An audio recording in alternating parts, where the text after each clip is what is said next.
আসসালামু আলাইকুম সুপ্রিয় দর্শক, কেমন আছেন সবাই? আশা করছি সকলে ভালো আছেন। আজকের ভিডিওতে আমরা মালয়েশিয়ার কলিং ভিসার মেডিকেল সম্পর্কিত কিছু গুরুত্বপূর্ণ তথ্য আপনাদেরকে দেওয়ার চেষ্টা করব। 2026 সালে নতুন কলিংয়ের আপনার মেডিকেলটা কবে থেকে স্টার্ট হতে পারে। বেশ কিছু ভাই আমাদেরকে কমেন্ট করেছিলেন যে ভাই আসলে মেডিকেল সম্পর্কে জানতে চাচ্ছি। 2026 সালে কলিং ভিসা যেহেতু ওপেন করার ব্যাপারটা ক্লিয়ার হয়ে গেছে, এক্ষেত্রে মেডিকেলটা কবে নাগাদ স্টার্ট হতে পারে। তো আজকের ভিডিওটি আপনারা সম্পূর্ণ দেখবেন, বিস্তারিত বিষয়গুলো সম্পর্কে আপনারা কিন্তু জানতে এবং বুঝতে পারবেন। ফার্স্ট অফ অল আপনাদেরকে বলে যে দেখেন, আপনারা জানেন বাংলাদেশের যিনি প্রবাসী কল্যাণ মন্ত্রী আছেন আরিফুল হক চৌধুরী, তিনি কিন্তু আমাদের গত সপ্তাহে একটি পেজ ব্রিফিংয়ে বলেছিলেন যে মালয়েশিয়ার কলিং ভিসা ওপেন হয়ে গেছে। আবার গতকালকে একটা নিউজ আমরা দেখলাম যে তিনি সেখানে বলছেন যে মালয়েশিয়ার কলিং ভিসা এখন পর্যন্ত প্রক্রিয়াধীন আছে, এটা সম্পূর্ণরূপে কিন্তু খোলেনি। আসলে বাংলাদেশি যারা মন্ত্রী আছে, মূলত যারা এইসব বিষয়গুলো নিয়ে কাজ করে, আসলে তাদের মানে কার্যক্রমগুলো, কথাবার্তা এরা আসলে বুঝে শুনে কোনো কাজ করে না। এ কারণে কিন্তু আমাদের বাংলাদেশি যে মানে ওয়ার্কার যারা আছে তারা কিন্তু বিপদে পড়ে বিভিন্ন এজেন্সির কাছে গিয়ে। ঠিক আছে, তো প্রথম কথা হচ্ছে মেডিকেলটা কবে নাগাদ স্টার্ট হতে পারে। যেহেতু এখন পর্যন্ত ফাইনাল কোনো ডিসিশন মালয়েশিয়ান গভর্নমেন্ট নেয়নি, সেক্ষেত্রে এখন পর্যন্ত আপনাকে ক্লিয়ার করে বলা যাবে না যে মালয়েশিয়ার কলিং ভিসার মেডিকেলটা কবে নাগাদ স্টার্ট হতে পারে।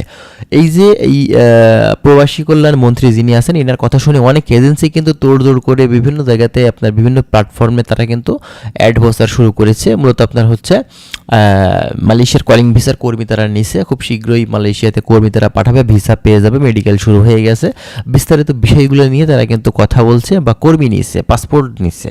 তো এগুলো কিন্তু এজেন্সিদের কাজ, এগুলো তারা করবেই। আর যেখানে আপনার বাংলাদেশি মন্ত্রীর সাপোর্ট তারা পাচ্ছে, সেখানে তো বুঝতেই পারছেন। আর এদিকে আপনার মালয়েশিয়ার কলিং ভিসা এখন পর্যন্ত খোলেইনি। ঠিক আছে, তো এই যে ব্যাপারগুলো, এগুলো কিন্তু আমরা একটা বিভ্রান্তির ভিতরে পড়ে যাই। আমরা যারা কর্মী থেকে থাকি বাংলাদেশ থেকে, যারা মালয়েশিয়াতে যেতে চাই বা অন্যান্য কান্ট্রিগুলোতে যেতে চাই, তো সবশেষ মানে পরিস্থিতি বলতে গেলে যে মালয়েশিয়া থেকে এখন পর্যন্ত প্রতিনিধি আসবে এই মাসের ভিতরেই, এবং বাংলাদেশে আসার পরে বাংলাদেশ গভর্নমেন্টের সাথে আবারও কিন্তু একটা বৈঠক হবে, এবং সেখান বৈঠক হওয়ার পরেই বিস্তারিত বিষয়গুলো সম্পূর্ণভাবে ক্লিয়ার হবে যে বাংলাদেশ থেকে আদৌ কর্মী যাবে কিনা, কী পরিমাণে কর্মী যাবে, মেডিকেলটা কবে থেকে আসলে শুরু হচ্ছে, বিস্তারিত বিষয়গুলো সেখান থেকে জানা যাবে। এখন পর্যন্ত অফিসিয়ালভাবে মালয়েশিয়া থেকে কোনো ধরনের আপডেট ইনফরমেশন কিন্তু দেওয়া হয়নি। ঠিক আছে, তো এটাই।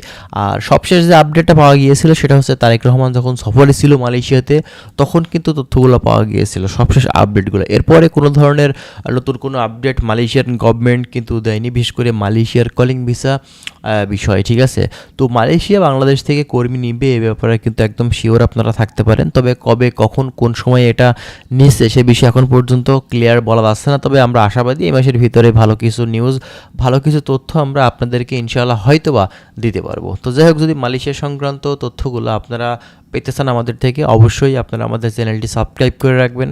আমরা চেষ্টা করছি বিভিন্ন ধরনের গুরুত্বপূর্ণ আপডেট তথ্যগুলো আপনাদের মাঝে পৌঁছে দেওয়ার। ভালো থাকবেন। আজকের ভিডিওটি আমরা এখানে শেষ করছি। যদি কোনো কিছু জানার থাকে এ বিষয়ে আপনারা অবশ্যই কমেন্ট করতে পারেন। ভালো থাকবেন। আল্লাহ হাফেজ।